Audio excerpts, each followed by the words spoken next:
గత ప్రభుత్వంలో ఎక్కడ పచ్చని చెట్టు కనబడితే అక్కడ కొట్టేయడం జరిగింది.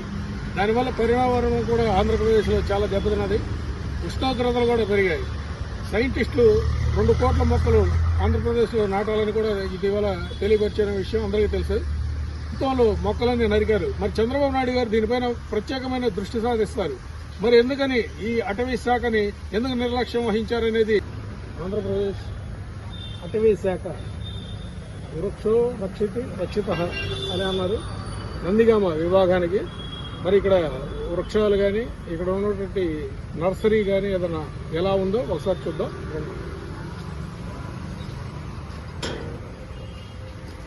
ఇంతకుముందు నందిగామ ఏరియాలో ఇక్కడ నుండి ఎంతోమందికి రైతులకు కొత్తగా ఇళ్లు నిర్మించుకున్న వాళ్ళకి ఇక్కడ నర్సరీ ఏర్పాటు చేసి ఈ నర్సరీ ద్వారా ఎన్నో మొక్కలను ఎన్నో రకాల ఔషధ మొక్కలను కూడా సప్లై చేశారు.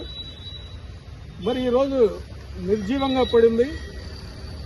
మరి దాని గురించి ఇక్కడ ఉన్నటువంటి సంబంధిత ఉద్యోగస్తులను అడిగి తెలుసుకుందాం.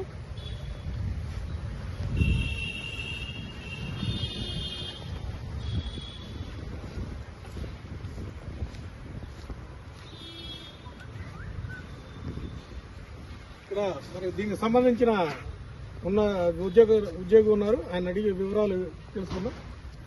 ఇంతకుముందు బాగా నర్సరీలో బాగా మొక్కలు మీరు ఇక్కడ కూలీల ద్వారా ఉపాధి జరిగేది. మొక్కలు అమ్మేవాళ్ళు, మొక్కలు చాలా మందికి సప్లై చేసేవాళ్ళు, అన్ని ఔషధ మొక్కలు కూడా మీరు ఇక్కడ నుంచి డిస్పాచ్ చేశారు. ఈ రోజు ఎందుకని ఇలా నిర్జీవంగా ఉంది? దీనికి గల కారణం నిధులు రావట్లేదు, డబ్బులు రావట్లేదు. నారా చంద్రబాబు మన ముఖ్యమంత్రి, గౌరవ ముఖ్యమంత్రి గారు చెట్టు పెంచండి, క్లీన్ అండ్ గ్రీన్, మంచి చెట్లు పెంచండి, పర్యావరణాన్ని కాపాడండి అనేటువంటి నినాదంతో ఉన్నారు. మరి దీని గురించి సంబంధిత అటవీ శాఖ అధికారులకు తీసుకెళ్లారా లేదా? మీరు తీసుకెళ్ళారు. ఏమన్నారండి వాళ్ళు? నిధులు రావట్లేదు, పైన నుంచే నిధులు లేవు అని చెబుతున్నారు. మరి మంత్రి దృష్టికి ఏమైనా తీసుకెళ్లారా? తీసుకెళ్ళాలి. మంత్రి గారి దృష్టికి తీసుకెళ్ళాలి. ఇంతకుముందు ఎన్ని మొక్కలు సప్లై చేసేవాళ్ళు ఇక్కడ నుంచి రైతులకు కానీ మామూలుగా పెంచడానికి కానీ? 5 లక్షల దాకా సప్లై చేసి 5 లక్షల వరకు. ఎంతమంది ఇందులో పనిచేసేవాళ్ళు? రోజుకొచ్చేసి 10 మంది 20 మంది పనిచేసేవాళ్ళు. వాళ్ళకి జీవనోపాధి పోయింది. ఇక్కడ ఉండే వాళ్ళకి కూడా జీవన ఆధారం లేకుండా పోయింది.